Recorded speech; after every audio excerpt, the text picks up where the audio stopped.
Aba, imaba. I'm 35 years old, and this is my story. It's a story about birthdays, family, inheritance, and a very, very expensive decision. You might think it sounds petty or even outrageous, and honestly, sometimes even I think that.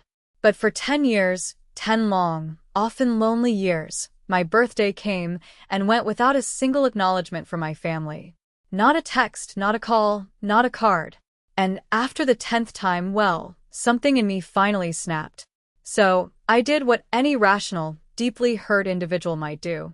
I spent their inheritance on a private island. Let me take you back. Not just to the 10th year, but to the beginning of the end, or perhaps the beginning of my true beginning. I grew up in what you'd call a pretty standard American household. 2 parents, a younger brother, Mark, and a younger sister, Chloe. We weren't rich, but we weren't struggling. Middle class, suburban, all the usual trimmings. Birthdays, when I was a kid, were a big deal. Cake, presents, balloons, the whole 9 yards. I remember my 7th birthday, my mom made me a Barbie cake, and my dad bought me a huge box of Legos. My 10th, a slumber party with all my friends.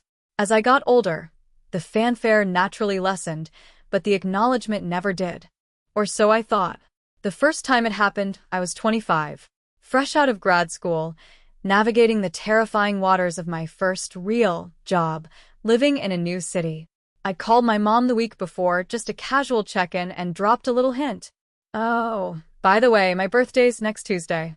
She'd said, "Oh, already? Time flies." Not exactly a ringing endorsement, but I figured it was noted. Tuesday arrived. I woke up, excited. I'd planned a small dinner with a couple of new friends, but I was really looking forward to that call from my parents, maybe a text from Mark or Chloe. The day went by. No calls.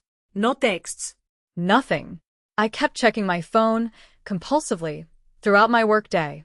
During dinner, I excused myself to the restroom multiple times, just to see if I'd missed a notification. Nothing. My friends sang happy birthday, and I smiled, but inside, a little knot of disappointment began to form. I called my mom that night, pretending I'd forgotten to tell them about dinner, just fishing for a happy birthday. She talked about her garden, about Mark's new job. She didn't mention it. When I finally hung up, I felt a peculiar sting. It was okay, I told myself. They're busy. My birthday isn't as important now that I'm an adult. They probably just assumed I was doing my own thing. It was a one-off, right? The next year, I was 26. I was more proactive.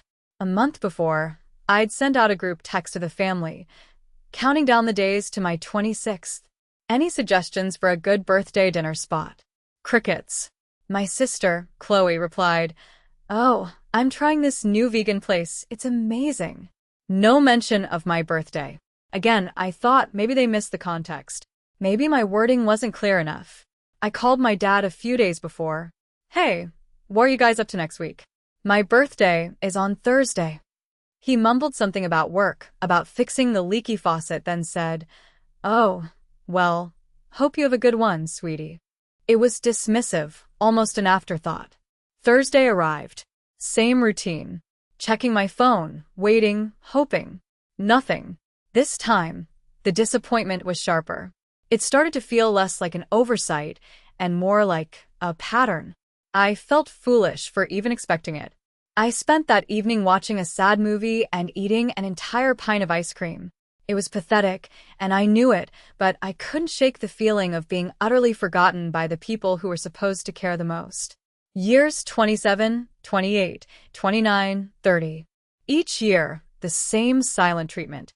By my 28th, I stopped dropping hints. I stopped calling. I just waited. And every year, the silence grew heavier. It wasn't just the lack of a happy birthday. It was the deafening absence of any acknowledgement of me. It started to bleed into other parts of our relationship. Our conversations became more superficial. They'd ask about my job, but never my feelings. They'd talk about Mark's promotions, Chloe's engagements, but my milestones, my challenges, my existence felt secondary, if even acknowledged at all. I became the reliable, quiet older sister, the one who always just figured it out. And in return, I was forgotten. The emotional toll of this repeated neglect was profound. It wasn't just about a single day. It was about feeling invisible. It chipped away at my self-worth, making me question my place in the family, my value as a person. I'd sit there on my birthday, sometimes with friends, sometimes alone, and a profound sadness would wash over me. Asterisk, do they even care? Am I not important enough to remember? Is there something wrong with me? Asterisk, it was a loop of self-doubt that played louder and louder with each passing year. I started to resent them. I resented their oblivious happiness, their endless discussions about their own lives, completely blind to the quiet ache I carried. My 30th birthday was particularly hard, hitting a new decade, a milestone. I had secretly hoped that this would be the year they'd remember. Maybe they'd surprise me. Maybe they'd finally realize. I even took the day off work, just in case. I bought myself a small cake. I called my best friend, Sarah, who lives states away. She, of course, wished me a happy birthday and then said, "So, what are your family doing for you?" Elite. I said, "Oh, they're sending a card and we'll celebrate next month." The lie tasted like ash. I hung up and stared at my phone. Again, nothing. That day, I sat in my apartment, staring at the ceiling, and for the first time, I cried. Not just a few tears, but heaving sobs, the kind that leave you hollowed out and exhausted. It wasn't about the cake or the presents. It was about being seen, being loved, being remembered. And I wasn't. After that, something shifted. The tears dried up, replaced by a cold, quiet anger. I stopped expecting. I stopped hoping. I became emotionally detached from the idea of my birthday, at least as far as they were concerned. It was just another day. And if it was just another day to them, why should it mean anything to me? This detachment, however, was a shield, not a cure. The hurt was still there, festering. And then came the 9th year, my 34th birthday. This one was different. It wasn't just silent. It was actively ignored in a conversation. My mom called me the day after my birthday. Ava, how are you? I was just talking to Chloe. She's so excited about her new cat. I swallowed. I'm fine, Mom. My birthday was yesterday. There was a beat of silence. A long, awkward, gut-wrenching silence. Then she said, Oh my goodness. Ava, I'm so sorry. I completely forgot. We've been so busy with Chloe's cat and Mark's work trip, it just totally slipped my mind. It wasn't an apology. It was an excuse. And the fact that a cat had eclipsed my existence felt like a final, definitive insult. I mumbled, "It's fine, Mom," and quickly ended the call. That's when the breaking point arrived. Not a dramatic outburst, but a quiet, internal shattering. A realization that no matter what I did, no matter how much I hoped, it would never change. They didn't want to remember. Or rather, they didn't prioritize me enough to remember. The resentment, which had been a slow burn, finally ignited into a focused, icy resolve. This realization coincided with something else. About 6 months prior, my grandmother, bless her soul, had passed away. She was the one family member who always remembered my birthday, sending a card with a crisp $20 bill until the very end. Her passing was sad, but also, in a strange way, another layer of loss for me. After her funeral, during the reading of the will, it was revealed that she had set up a substantial trust. A good portion of it was to be divided equally among her grandchildren upon their 35th birthday. The remaining, larger sum was to be held in a family trust managed by my parents for future family endeavors and investments. When I heard that, my stomach clenched. Future family endeavors. I imagined my parents using it to upgrade their house, or for Mark's kids' college funds, or for Chloe's lavish wedding, all while I continued to be the phantom limb of the family. The inheritance was a significant amount, enough to make a real difference. My portion, specifically, was enough to make a substantial down payment on a house, or to invest wisely for my future. But the larger, pooled family fund, that was the money they expected to control, to use for their vision of the family. So, for 6 months, leading up to my 35th birthday, I thought about that money, my inheritance, My share. and the family trust. I knew my parents had always envisioned what they'd do with that family money. They talked about it vaguely, securing the family legacy, a nest egg for everyone, which always somehow meant them managing it and them benefiting most directly, while throwing crumbs to Mark and Chloe and probably forgetting I even existed. And then, my 35th birthday approached. This was it. The big one. The decade milestone. The day my personal inheritance would officially become mine. I didn't hint. I didn't wait. I didn't even acknowledge it myself. I planned a quiet dinner with Sarah. I knew, deep down, what would happen. And sure enough, the day came. And went. Not a word from my parents. Not a word from Mark. Not a word from Chloe. My phone stayed stubbornly, predictably, silent of any family well wishes. I sat at dinner with Sarah, listening to her talk about her new job, and I felt nothing. No disappointment, no anger, just an eerie calm. It was the 10th year. 10 times. A decade of being forgotten. And in that calm, a thought solidified. A very, very specific, very defiant thought. Asterisk, they forgot me for 10 years. Now, I'm going to make sure they never forget this. Asterisk, the next morning, I woke up with a singular purpose. The inheritance. My inheritance. The money that was legally mine, released on my birthday. I knew my parents expected me to act responsibly with it. To put it in savings, maybe buy a condo, invest it in some boring mutual fund. Something that would still, in their minds, contribute to the larger family legacy they so cherished. But I had a different idea. An idea that had been simmering since my 34th birthday, when the cat became more important than me. An idea that felt both utterly mad and perfectly logical. I wanted to buy a private island. I know. It sounds like a bad movie plot. But the idea, once it formed, took root with astonishing speed. It wasn't about spite, not entirely. It was about claiming something truly, unequivocally mine. Something they couldn't touch, couldn't forget, couldn't diminish. It was about creating my own haven, my own space, a monument to my own self-worth, even if it was a very expensive monument. I immediately started researching. Private islands. Who buys them? How do you even do that? I spent hours, then days, then weeks, down a rabbit hole of real estate websites specializing in exotic properties. Caribbean, Pacific, Mediterranean. I learned about cays, atolls, freehold versus leasehold. I learned about access, infrastructure, fresh water sources. It was exhilarating. It felt like I was building a new life, brick by emotional brick. The money, my inheritance, was substantial, but not billionaire by an archipelago substantial.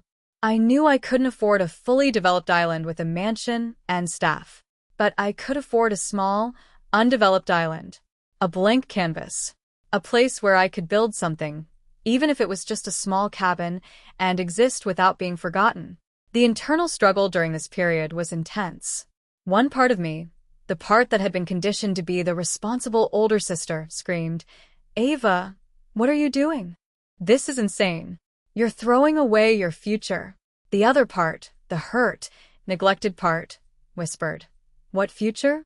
The one where you're constantly overlooked? This is your future. A future where you matter." The anger and the deep-seated yearning for self-preservation won. I found a few promising options. I narrowed it down to one. A small, uninhabited cay in the Caribbean. Not too far from civilization, but far enough to feel utterly secluded. It had some trees, a small patch of sandy beach, and most importantly, it was affordable with my inheritance. It felt like destiny. I called the broker. I started the legal process. My family, meanwhile, had no idea. Our calls continued to be polite, superficial check-ins. They'd ask about my job, tell me about their latest home renovations, or Mark's kids' school play. I'd nod, give vague answers, and inside, I'd be picturing palm trees and turquoise water. The secrecy was both a burden and a thrill. It was my secret, my project, my rebellion. The legal process was complex, involving international law, and a lot of paperwork.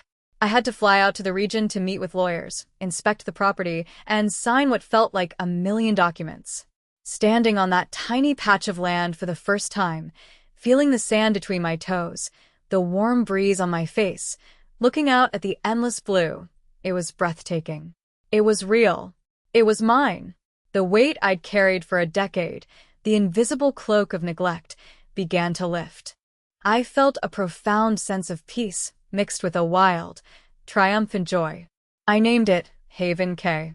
The official transfer of ownership happened a month later. The money from my inheritance was gone. Not spent on a fancy car or a down payment on a house in the suburbs. It was gone into the wild, glorious, utterly impractical purchase of my own island. I had kept a small emergency fund, but the bulk of it was now in the form of Haven Cay. Now for the big reveal. How do you tell your family you've spent your inheritance and, by extension, their expected access to that money on a private island? You don't just casually drop it into conversation. You need a moment. A grand, perhaps slightly cruel moment. I waited for the next family gathering. It was my dad's 60th birthday. Irony, I know. A big family dinner at a nice restaurant.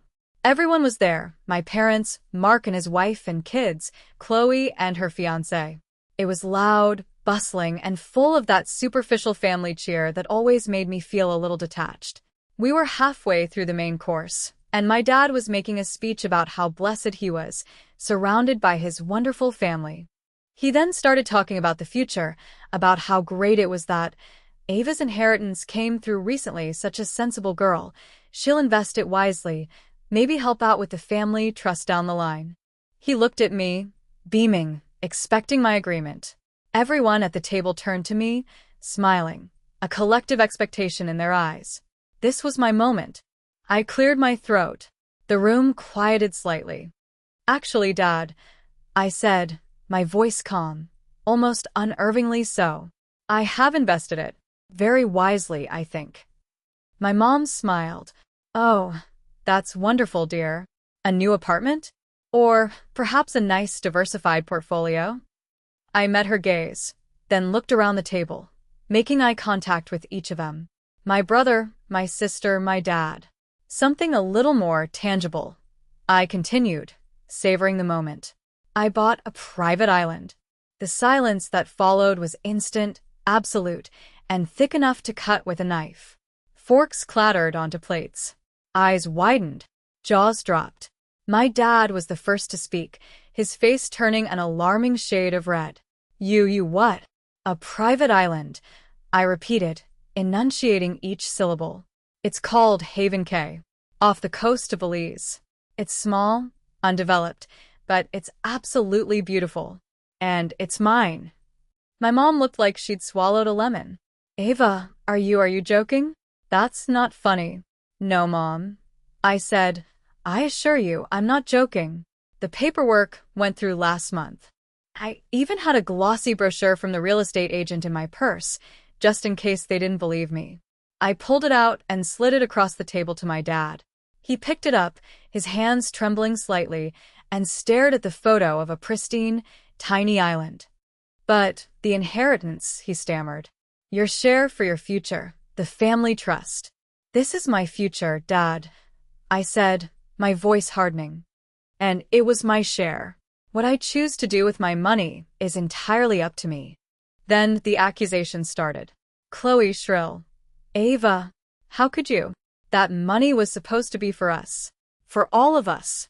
For future family projects. Mark bewildered. A private island?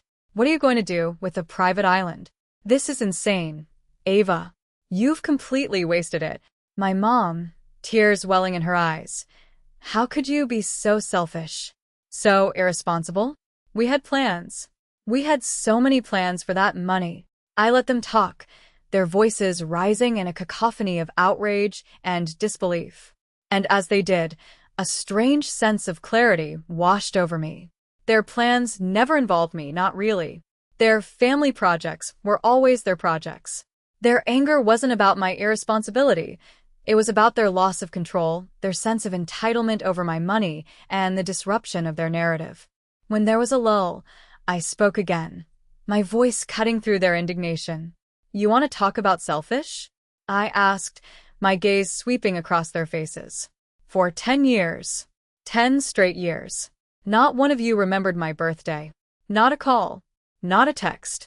Not a single card. I was 25, 26, 27, 28, 29, 30, 31, 32, 33, and 34. Every single year, forgotten. My 30th birthday, a milestone, and I spent it alone, crying because my own family couldn't even be bothered to send a message. Their faces changed. The anger morphed into a mix of shock, defensiveness, and a flicker of something that might have been shame. Ava, that's not fair, my mom whispered, her voice cracking. We were busy. Busy with what, Mom? I countered, my voice dangerously quiet. Busy with Chloe's cat? With Mark's new job? Busy with your lives, completely oblivious to mine. You wanted to talk about family endeavors and legacy? What about my place in that family?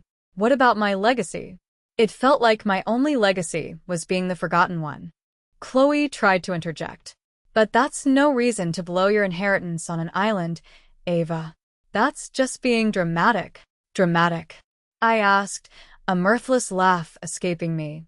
Being forgotten for a decade isn't dramatic enough for you? The slow, agonizing realization that I was utterly invisible to my own family wasn't dramatic enough. No, Chloe, this isn't dramatic. This is self-preservation. This is me finally putting myself first because clearly no one else was going to. My dad finally found his voice again, albeit a quieter one.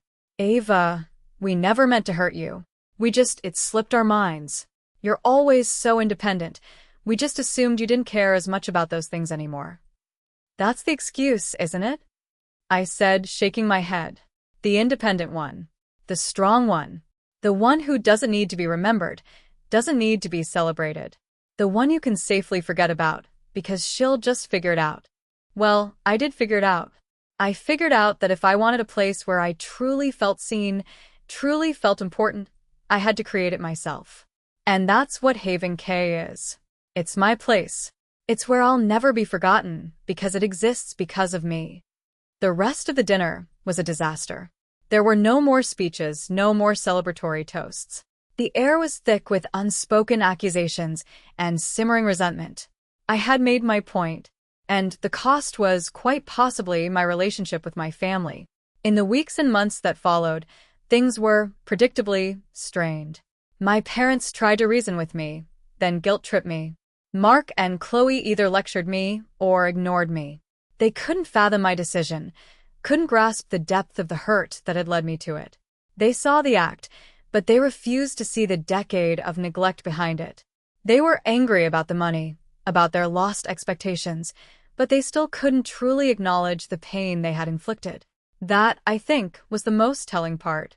Even after the grand gesture, they still couldn't truly see me. And that's okay, because I see myself now. Haven K isn't just a piece of land. It's a symbol. It's a physical manifestation of my journey from feeling invisible to becoming visible, at least to myself. I'm still working on it. It's a slow process to build a life on an undeveloped island, even a small one. I've got plans for a small, eco-friendly cabin. I've learned about solar power, rainwater harvesting, sustainable living. It's challenging, but it's also incredibly fulfilling. I spend a few weeks there every few months, escaping the demands of my job and the lingering weight of my family's disapproval. When I'm there, I feel a profound sense of peace. The waves are my lullaby. The stars are my ceiling. I'm the only one there, but I don't feel alone. I feel present. I feel remembered because I chose to remember myself. My relationship with my family is distant. We still talk occasionally, but the dynamic has shifted irrevocably. They still don't quite understand, but I think, deep down, there's a grudging respect, or at least a stark realization, that I am no longer the person they can afford to forget. And that, in itself, is a victory. This story isn't just about a forgotten birthday or an island. It's about learning your worth. It's about setting boundaries, even if those boundaries are oceanic. It's about realizing that sometimes the only person who will truly advocate for your happiness and acknowledge your existence is yourself. And sometimes that advocacy takes the form of a private island. And it's worth every single penny. If you've ever felt overlooked, unappreciated, or invisible, remember this. Your worth isn't determined by how much others remember you, but by how fiercely you remember yourself. If my story resonated with you, or even just made you gasp a little, please consider giving this video a like. And if you want to hear more stories about finding your voice, setting boundaries, and perhaps even some updates on Haven K, then hit that subscribe button. And don't forget to share this with anyone who might need to hear it. Thanks for listening.